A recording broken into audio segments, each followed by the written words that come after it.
You know, we really wanted to go ice fishing today. This is Wednesday, just before the show hits the air on Thursday. But look at the wind blowing across. We've had a front come through. The temperature has plummeted. These fishermen out here really aren't catching anything. It's bad ice fishing weather. Now, the people who have their permanent shanties up, and those permanent shanties can be very practical. They can stay warm inside there, and if they're not catching fish, no big deal. But what do you do if you don't have a permanent shanty? Maybe you want to move from lake to lake?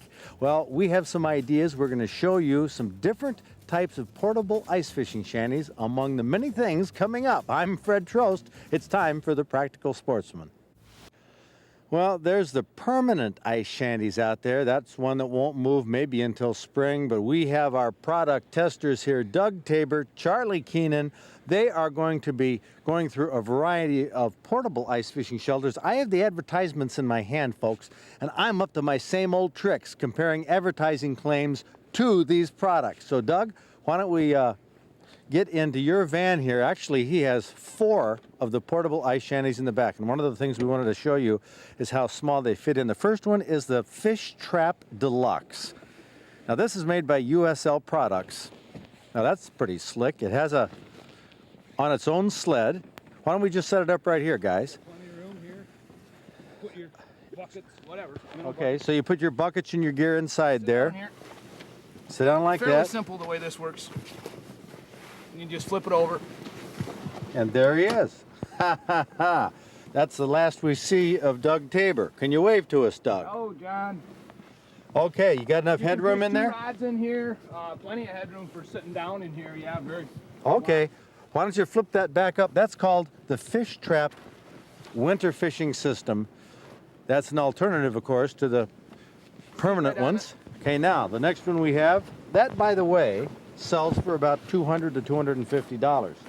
$250 to $300. This is, of course, it depends on where you buy these things. This is called the Wind Block. Now, this says portable fishing shelter, beat the cold in competition every time. It says it sets up in seconds. In fact, it claims that it's the best ice fishing shelter you can buy. Okay, well, we'll let you be the judge of that. Some of these things blow around. This has got a rope on it with a, as you see, it's offset. The way the hole is drilled in there. What you do is you drill a hole behind you and you drop that down in there and then pull it up to the ice. Push the sled up so it doesn't blow around when you get off it.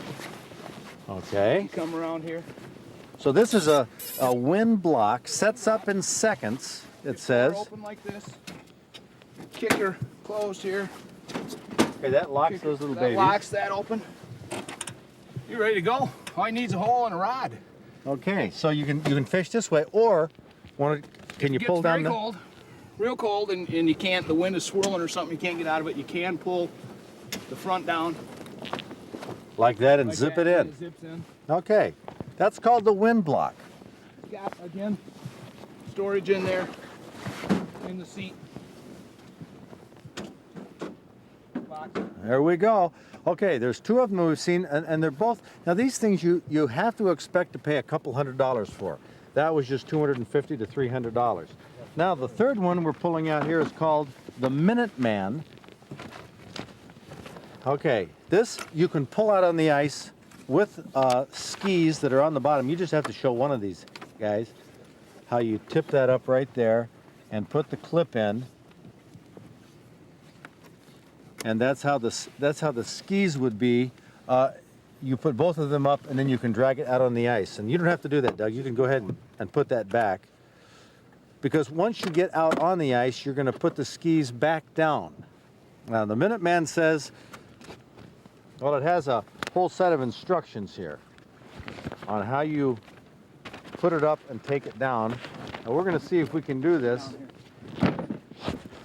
in a minute or so. So you drag, of course, I guess you don't really need the skis to drag it out, actually. The depth of the snow. Okay, now go ahead, guys. Start the clock here and see if we can set this Minuteman up.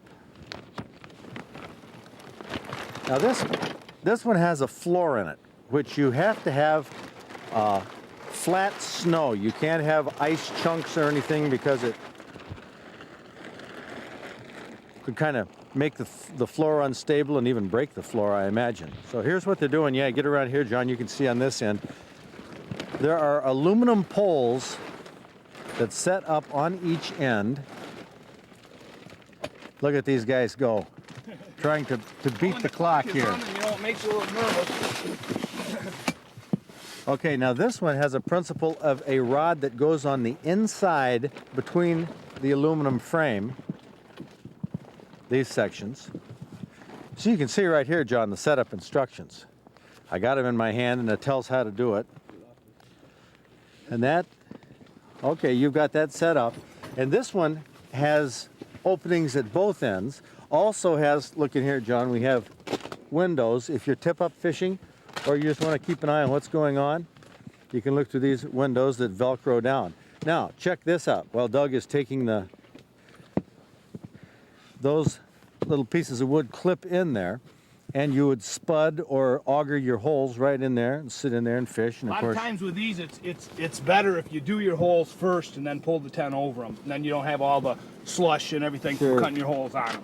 How'd they do on time? They did pretty good on time. I don't know if that's a 60-second minute or Minuteman, meaning in just a few minutes. But now we're going to go over here to Charlie's truck, pull out the next tent, which is the, I believe, the Luma Tent. Okay, this Luma Tent, it says its ad claim that it goes up in a minute, it weighs less than 60 pounds, folds down on its own skis for easy pulling, 4 by 6 floor area on the bottom. Okay, so this is how you set up the Luma Tent. Takes really helpful. I don't know if one guy can do it. Well, I think it could be a one-man job. I'm sure if one guy could do It's it. much easier with two. Okay, so the principle here of Velcro, you can see Velcro is very important to these portable shanties. The first thing that's done, I'm not going to touch it, I'm going to let you two guys do it, is you put the bottom, then you want to pull, I think you want to pull the canvas out along the bottom, and that holds the bottom in place. Now the top, you gotta well, I guess you don't have to. Just click that baby down. Now, which end is the front? Darn quick. That's it. Okay, there's the skis are on the other end, and there we go inside. Well, in fact, I'll just jump in here. Well, I don't know if jump is the word. Boy, these cold weather clothes, I'm not quite used to this. There are some little fold-down shelves in here. Window you can look at to check your tip-up. Some hooks to hang lanterns. Slick little deal. That's called the Luma Tent. This one is on the higher price range. This is $350 to $450, depending on where you can get a deal. Now, those are, we have right now set up in actually ascending order, I think, of size for sure. 4 portable ice shanties. Now let's go back to one that is made by, yep, the Minuteman right there. Let's go back to the Clam. Now this is your own personal one, right, Doug? Yep. Now this is heavier. It's not all that heavy. It's kind of bulky, but it's not all that heavy. Okay, but it is plastic all around. It's again got fold down skis that you can do. We don't need to do that because we aren't going to take it very far. Okay, so you can leave them there and drag it? Yeah. Okay, let's just put it out here on the other side of this one. Put your gear on top, or do you put your gear? Even gear inside of this too. There's quite a bit of room. See, when we pop it open here, I don't think I've got anything in there. Maybe mice or something like that out this year. Okay. There we go. It opens up so. Room to put quite a bit of stuff in there. Okay, so this I can see we're into a little job here. Yeah, it takes a few minutes. You got a few poles here. It isn't too bad. I've done it by myself lots of times with the kids. Well, let's compress time now and watch these guys put this together. You don't need all those on the inside.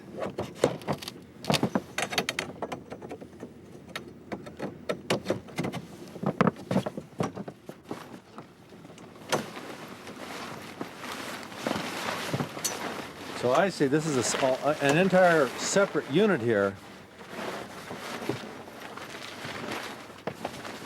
Doesn't come attached, you have to put it together. I can see one disadvantage that there might be here is in a wind, a heavy wind. it would be a challenge. In the wind, it is a little bit of a challenge, especially when you're doing it by yourself. The instructions are pretty good, though. Actually, when you're doing it by yourself, you do it from the side and take the side over. You do one side first. I see. So this, but you see the advantage here is, yeah, this is a little bigger than the other now, tents. these little cleats are sticking out here.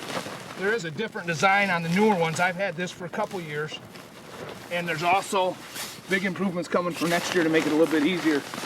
They realize, all these people do, that things are changing all the time, and it's tough sometimes out on the ice to get these. And as they get them out and get feedback from fishermen that buy them, they make improvements on them. Okay, well this is called the Clam, and they have one that's even bigger, the Clam Sleeper. Weighs 195 pounds, but this is called the Clam Classic. Features 2 windows, 2 doors, with bi-directional zippers, so you can zip in from the top or the bottom, like that. And inside here, of course, you take the, now I wish I would have done the bi-directional the other way on this one. Can you give me some help on this, Doug? Got it. Pull that up. Because what we'd like to do is get in here and show when you have an ice shanty that has a wooden floor, which can be an advantage as long as it's flat. Let's just turn these to the side. Turn them to the side. There we go. And there's where you would fish through right there. And This is set up a little different than the other one. The one guy fishes 2 holes on this side, and then if you see on the other side of Fred there, so you sit facing each other, actually, is what you do instead of sitting side by side. oh, instead of side by side, so you can sit there and yak and Right. chew the rag. But this is has 2 windows in it, called the Clam. So there we have it. 5 different ice fishing shelters here, all portable tents, and we just put this up in a matter of minutes, all 5 of them. That's an alternative to the shelters that you see out there on the ice that these guys have built at home, usually drag out with a pickup truck or push it out there with a 4-wheeler, something like that. You know, there is one thing nice about these shanties right here. With the regulations now, a lot of lakes you can't leave a shanty out at night. And those are local regulations usually. Oh, that's right. Not Michigan regulations. That's right. There are. Now here's another way to go. See this guy coming in here? You're dragging a which one is that? The Minuteman? Minuteman. The Minuteman. So you drug that out there and set it up just temporarily. Where are your fish? Nowhere. Nowhere? 2 bites. Is that right? Yeah.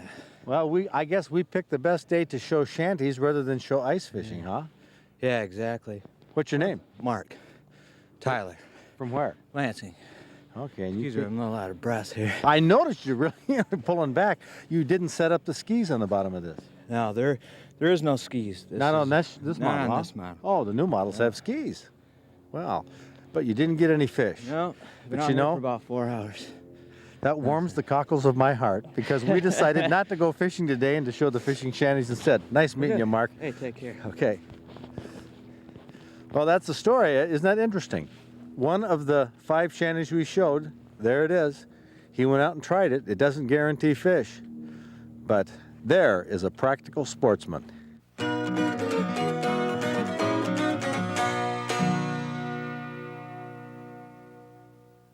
By the way, we went back and timed out the videotape. It took Charlie Keenan and Doug Tabor exactly 60 seconds to put up that Minuteman shanty. Who would have guessed?